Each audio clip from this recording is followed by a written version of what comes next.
Hi everyone, my name is Janani Dhinakaran. Today's topic is emotions and connecting with your own emotions. So, some of the important aspects of lifestyle medicine that people usually talk about are food and exercise and sleep.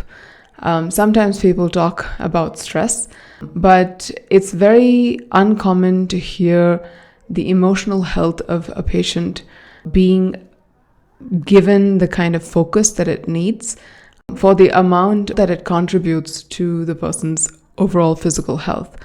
What I mean by that is that almost every single person with a chronic illness that I've encountered has a set of unresolved emotions that are contributing to their illness in either at least a minor way or sometimes a critical way. While you find that one thing, if resolved, could lead to exponential leaps of progress.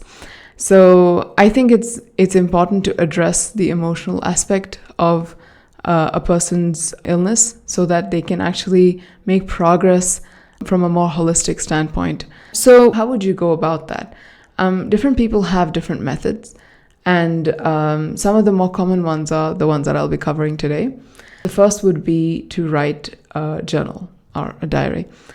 So a lot of people use writing a diary to organize their thoughts and make plans, but it can also be a great way to become aware of and also release your emotions.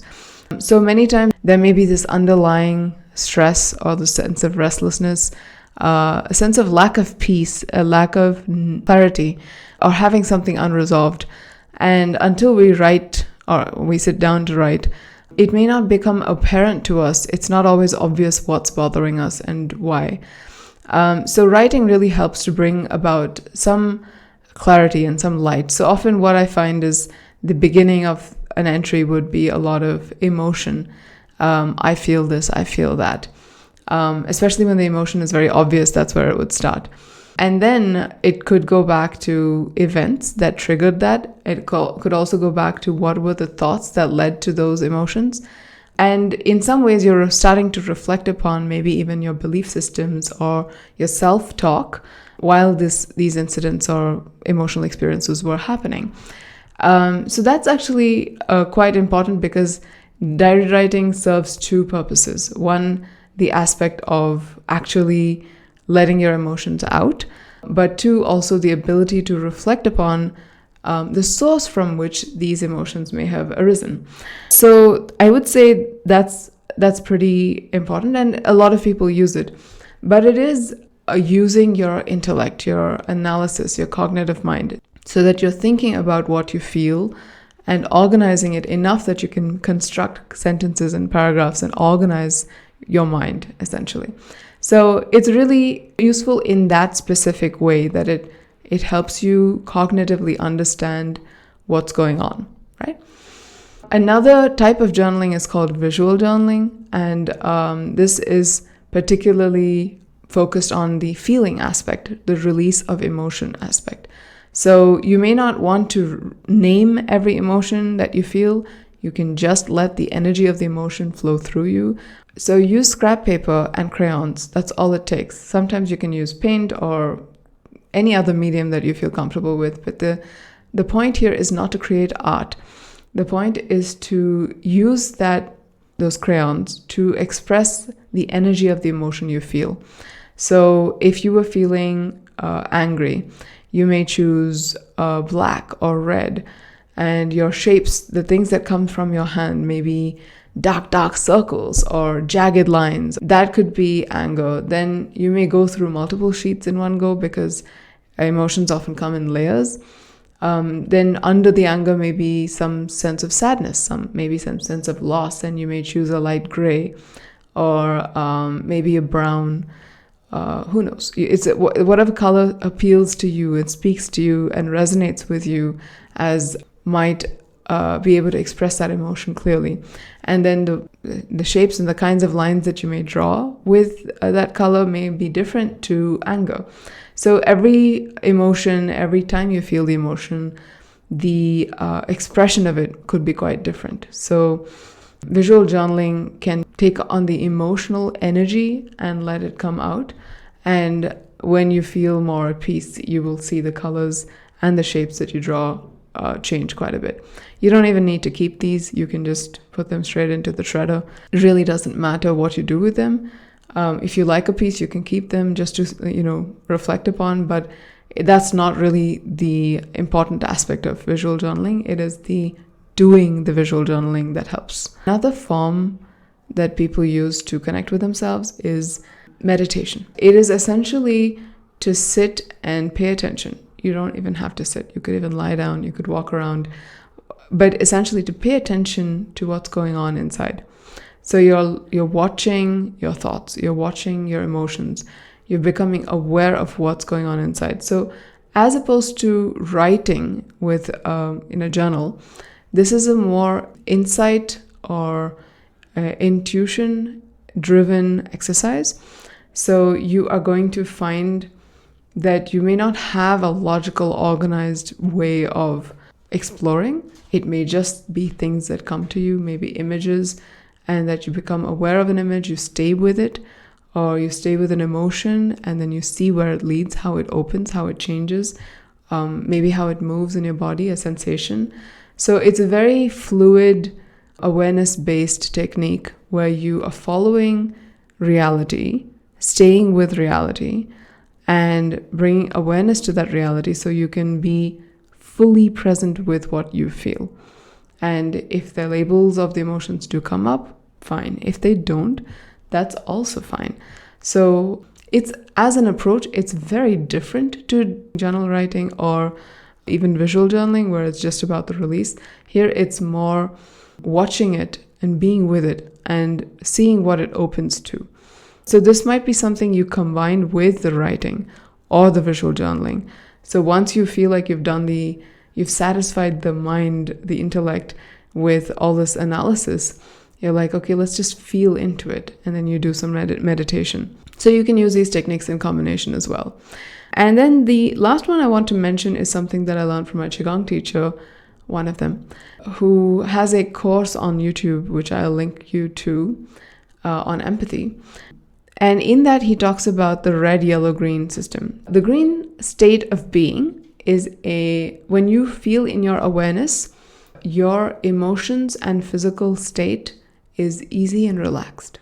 That's green. When you feel like there is some effort and you're at a level of alertness, being careful, then it's more yellow. When you feel like you've flipped your lid, you're very upset, you're sad, you're in great pain, you can't really process anything properly anymore, you're in red, right? So this applies to yourself, so awareness to your own state of being. It also applies to the interaction you have with other people. So is the information flowing between the two of us in a smooth manner, or is there did I say something that upset you and I'm not sure what it is, so now I have to tread carefully and try to figure out how to bring us back to green.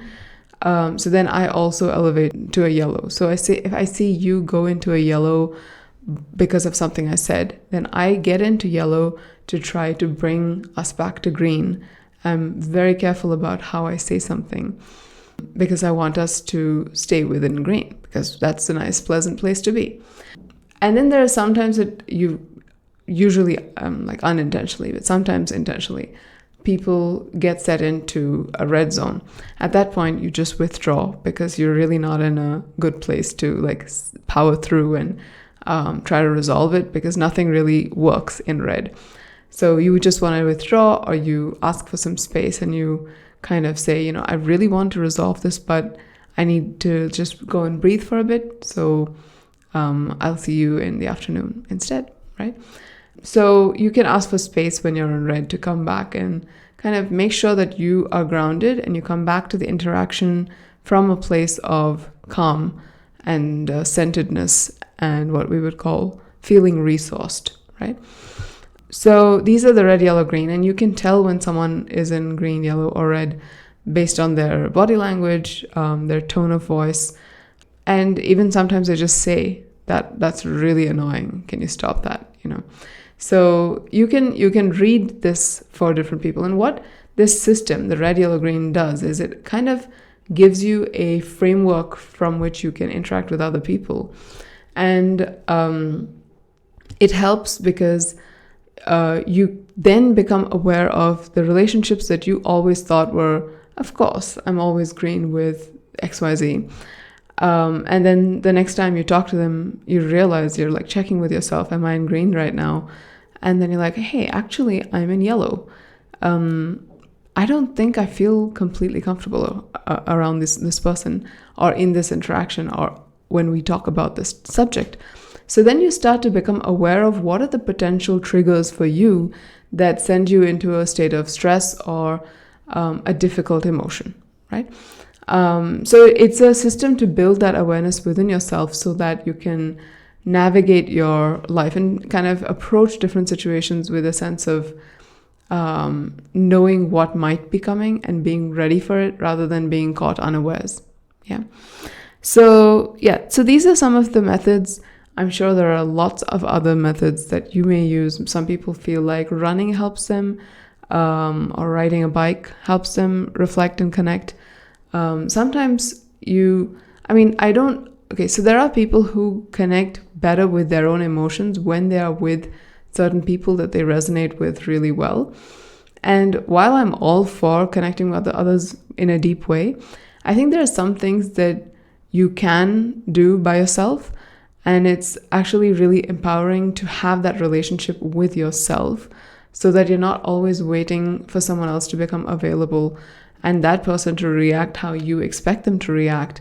Even if it's your best friend, there may be days that he or she is going through something and they just don't have the emotional bandwidth to be there for you the way that you want them to be or you need them to be. So, while it's available, the connection is great.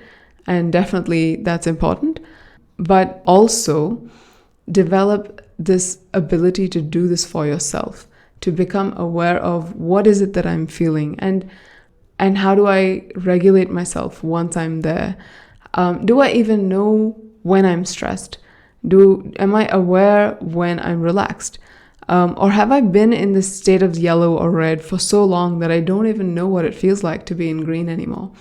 So it really helps to build that awareness because you think this is a state of mind, and this is where the emotions usually are. People say the emotions are in the brain, blah, blah, but you'll notice that as you pay attention to your body, as you have these feelings, your heart rate has changed, your breath rate has changed, and your tension in the muscles in different parts of your body, in your gut. There is emotions are not in your brain only. They are actually in your body. So when people say the mind-body connection, I'm like, the mind is in the body. There is no connection involved or necessary because when you feel something, you feel it with your body, right? So I have a problem with that nomenclature, but that's okay. That's just our way of putting back together something that was never really two things. More on that some other day, maybe. So what happens when we are able to connect with ourselves is that we're able to resolve things faster at a more initial stage before the irritants kind of pile on to each other, or the hurts or the grievances, they all pile on over each other and become more complex and layered, and they fester and they ferment and become something else. If we're able to process and relieve and bring awareness to emotions as and when they occur, we let them come, we're with them, and then we let them go, then nothing gets stuck in the body, so to speak. And that's really valuable because if you let it accumulate, it's just gunk, right? And it stays in different parts of your body, and disease can start from there, right? Or disease can be accelerated from that. So working on forgiveness, working on processing in various ways, the various emotions that are part of our human condition is really important work. And so when you need extra help, you can always go to a professional, but there are lots of things you can do for yourself. So it's always good to start with that. All right. I hope that was helpful. See you in the next video.